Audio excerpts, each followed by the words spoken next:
Já estamos aqui de volta com o programa Consciência Próspera. E a pessoa que está aqui ao meu lado para a nossa entrevista, falar sobre a fórmula da inovação, é uma pessoa polêmica ou é uma pessoa instigadora? É uma pessoa que traz aí vários feedbacks? Será que a gente vai aguentar?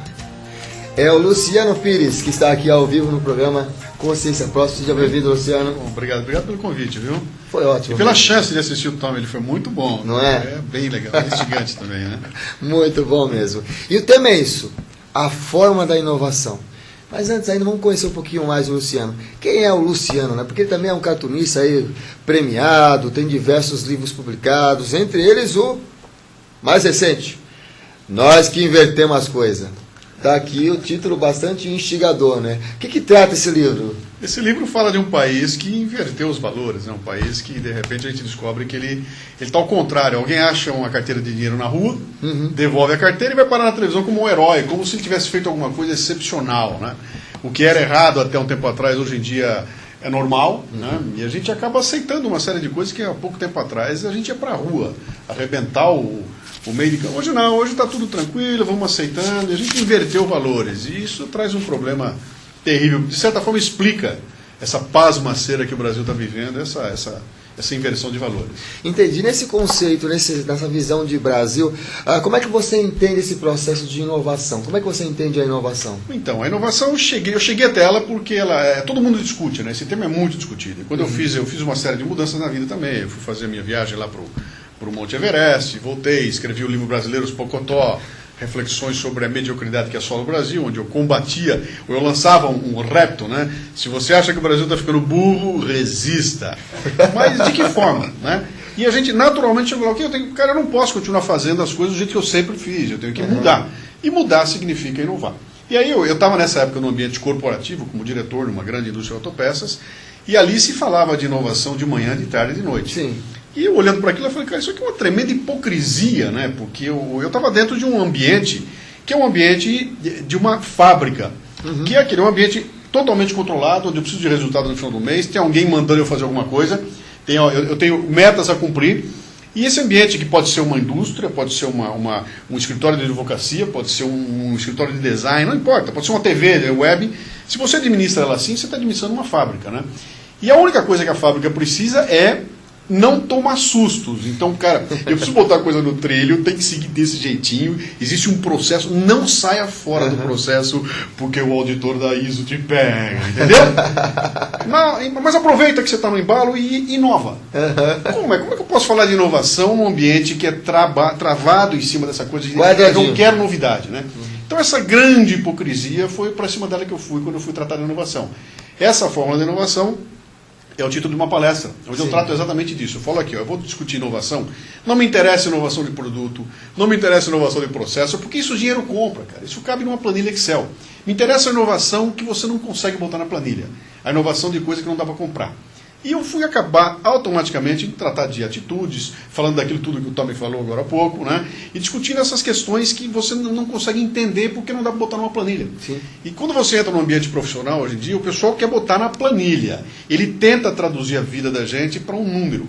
É impossível, cara. Você quando traduz a tua vida para um número, você deixa de fora toda a riqueza da vida. Eu uso um exemplo interessante, que é, se eu for traduzir as Torres Gêmeas, o atentado das Torres Gêmeas a números, ele se resume a 3 mil mortos. 2 aviões e 2 torres. Foi isso que aconteceu, cara.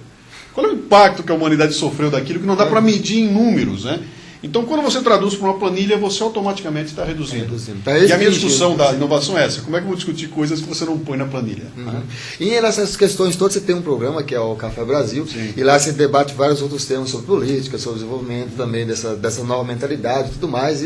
E várias das instigações é sobre esse processo do brasileiro, até conta do livro também, né? E nesse momento atual, hoje, dia 23 de agosto de 2011, há quantas andas a inovação no Brasil? Do ponto de vista do discurso é muito legal, tem muita coisa nova acontecendo, mas é aquela história. Eu quero pegar uma coisa que o Tommy levantou a bola aqui, e eu acho que se você pegar tudo que o Tommy falou aqui, e você tentar extrair qual é o sumo daquilo, né? Você pega o sumo e fala, do que ele falou, cara?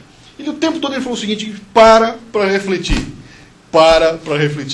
para de tomar atitude sem refletir, pensa no que você está fazendo, que é uma coisa que essa sociedade maluca atropelou. Eu vi as perguntas do pessoal, todo mundo que vive em São Paulo, né, cara? Dá tempo de parar para pensar em São Paulo, cara?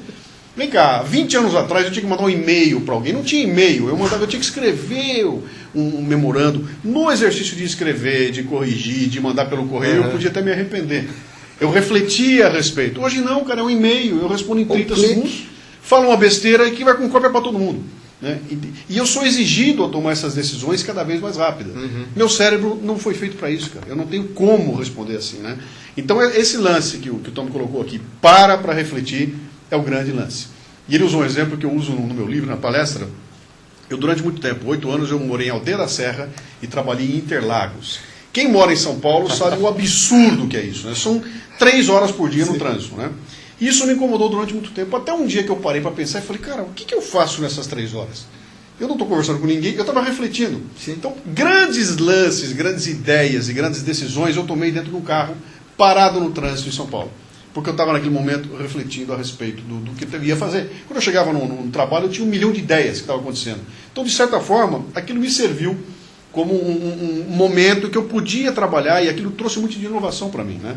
Porque eu parei para pensar. Usei São Paulo, o condicionamento, para fazer aquilo que o Tommy tão bem falou aqui, que é refletir a respeito. Então quer dizer que talvez a Avenida Paulista deveria ter lá uma torre com a inscrição assim, conhece-te a ti mesmo? Alguma coisa. Ô pessoal, eu entrei no carro, o que eu tenho para fazer? Eu vou pensar, cara, estou comigo mesmo, sozinho, trancado, não tem nada interessante acontecendo lá fora, né? Um monte de gente no carro, estou eu e eu. O que eu vou fazer? Eu vou ligar um programa de rádio que fica falando besteira, para ficar dando risadinha aqui? Vou botar musiquinha ou vou pensar a respeito? Ou então eu vou baixar o programa do Café Brasil do Luciano Pires e vou ouvir esse programa, que ele vai me ajudar. A pensar. E eu vou usar esse tempo para essas coisas. Né? Então, quando você fala de inovação no Brasil, é muito complexa essa história, mas eu acho que esse lance de você falar, cara, para e pensa. O que vai acontecer depois que eu tomar minha atitude? O que houve antes? Por que eu vou tomar essa conclusão? Quem foi que me disse isso, cara? Por que eu vou fazer isso? Então, isso está faltando hoje em dia. A gente entra no bolo, cara. Eu estou mal acostumado, cara. Eu não quero nem saber eu não vou ter trabalho de escolher que livro eu vou ler. Eu abro a Veja e vejo a lista dos 10 mais. E vou ler O Monge e o Executivo, né? Que está lá há 100 anos, né? Mas tem alguém escolhendo para mim. Tem alguém decidindo o que eu vou comer. Alguém decide o que eu vou vestir, alguém decide o que eu vou ouvir, alguém decide o que eu vou ler, e para mim é muito cômodo. Só que, cara, isso aí, o cérebro é que nem um músculo, cara. Se você não exercitar, ele fica pequenininho. E é uma coisa bem interessante, porque em termos comportamentais isso se torna tão apto, porque a pessoa já não assume mais a responsabilidade por ela mesma e vai colocar. É como aquele cara que entra na selva e vai abrindo lá o caminho, né? Se o cara achar o caminho legal, beleza, tudo bem. Mas se o cara errou o caminho, opa, foi ele. É muito cômodo transferir. O Brasil é o campeão disso, né? Se você for essas discussões políticas todas, de quem é a culpa? Não tem mais culpa. A culpa é de uma entidade intangível e inimputável, né? Por que os aeroportos estão esse horror? É por causa dos governos de Dom Pedro II, cara. Né? Então a gente não consegue mais encontrar culpa. Se você trouxer para o ambiente corporativo nosso no dia a dia, está muito parecido, porque agora são corporações onde não tem mais um cara para chegar e dar um murro na mesa e falar assim que se faz. Sim. Existe um conglomerado de pessoas, existe um comitê. Então o comitê vai decidir. Sabe o que o comitê vai fazer? Ele vai tentar achar a média. Ele vai achar aquilo que é bom para todo mundo. E nesse momento vai se perder tudo, porque você vai ficar na média, e a média é a mediocridade. Né? E como é que a gente pode sair desse processo da mediocridade? Nós que estamos agora pensando nesse momento, refletindo sobre essas ideias, essas atitudes de você já parar e pensar já é uma atitude interessante para a gente sair dessa mediocridade. E aquela pessoa que fala assim, mas eu não sou medíocre, eu estou sendo uma pessoa legal, não identificou esse despertar. Como é que você vê isso? Como é que você pode instigar ou como é que você pode ajudar de alguma maneira nesse processo? O primeiro momento, para você curar uma doença, primeiro você tem que saber que você está doente, né? Você tem que aceitar que está doente. E o fato de o ser medíocre, é que nós demos no Brasil uma conotação, aqui medíocre é ruim. O medíocre é burro, é ruim. Não, o medíocre é média. O medíocre está na metade, ele está na média. Ele não é ruim, ele está na média. Né? Quem está fora da média para baixo é pior do que a média, então é o idiota. Quem está acima é muito melhor que a média, pode ser um gênio. Né? Então, onde é que eu estou situado? Se eu estou no meio, eu sou uma pessoa normal, como todo mundo. Né? Será que eu consigo sair um pouquinho fora? E sair um pouquinho fora, eu não preciso me transformar num inventor, num cara brilhante. Não, cara, eu só quero fazer o seguinte, eu quero ter minha consciência crítica desenvolvida. Eu quero saber que a hora que eu ver toda a boiada, eu estou no meio da boiada, eu sou um bovino resignado, ruminando na boiada. Enquanto eu estou ruminando ali, eu estou de olho no bovino do lado. Se ele andar, eu ando também. Se o bovino correr, eu corro também. Por que correu? Eu não sei. Todo mundo correu, eu corri junto. Né? Então o que eu prego é o seguinte, falo, cara, vamos tentar entender por que nós estamos correndo? Né?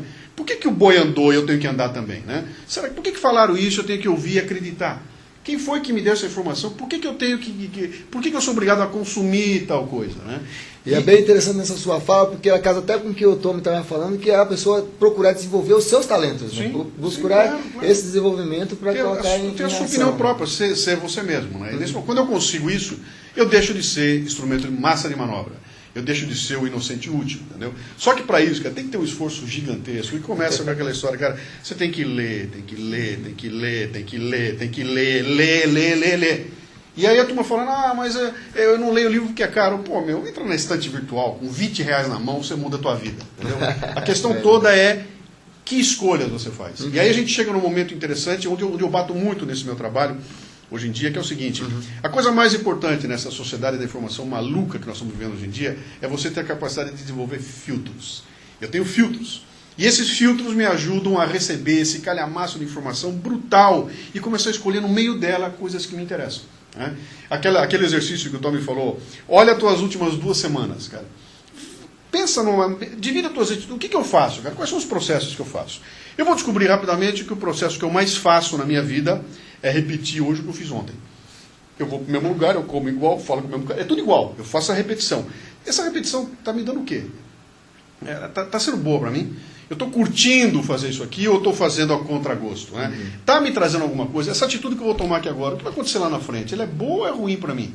E se você fizer uma análise rapidinha, você vai descobrir que você repete as coisas e faz a mesma burrada, cara. Faz hoje, o mês que vem você faz igual e repete outra vez. Ah, minha vida é um inferno. Por que é um inferno, cara? Porque eu não parei para pensar. E olhar para aquilo e falar, cara, por que eu estou agindo assim?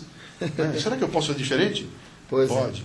E pode fazer a diferença, como você está fazendo a diferença aqui assistindo o programa Consciência Próspera, sempre a cada semana com vários convidados, com novas ideias e refletindo aí, conhecendo várias visões de mundo e aproveitando com seus filtros essas informações. A gente vai para um rápido intervalo, voltamos já já com o programa Consciência Próspera aqui com Luciano Pires falando sobre a fórmula da inovação.